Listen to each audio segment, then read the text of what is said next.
Zëvendës kryeministri Arben Fetai është përgjigjur me sfidës së Arben Taravari dhe Halil Snopçës, që ai të garoj për kryetar të Likovës në zgjedhjet lokale nën logo të koalicionit Vlen. Në vend se ta sfidojnë, Fetai tha se Taravari është mirë të kandidojnë në Gostivar vet pa mbështetje të BDI-s. Thotë se Taravari dhe Snopçe janë njerëz të diskredituar dhe janë shndruar në paterica të BDI-s. Janë përkeqafe, janë transformuar, po fshihen mbrapa BDI-s.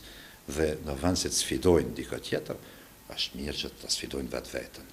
Është mirë që dalin në Gostivar dhe kudo që u mermenja të dalin, po jo me votat e BDI-s. Të nxjerrë BDI-ja kandidat dhe të nxjerrin edhe ata kandidat në Gostivar dhe Gjetiju dhe ta shohin veten se ku janë. Mes tjerash, ai zbulon edhe një bisedë me Arben Taravarin, pikërisht për komunën e Likovës. Arben Taravari e di shumë mirë cilat emra i kemi diskutuar dhe mi ka ofruar, madje ka thonë zgjedh cilin e don ti që të jetë kryetar i komunës së Likovës me votat e BDI-s. Unë i kam thonë Arben, mund vjen shumë keq, cili do emër, qoftë edhe ai shok i afërt i imi, që bëhet kryetar i Likovës me votat e BDI-s, nuk është kryetari im. Nuk mund të jetë kryetari im.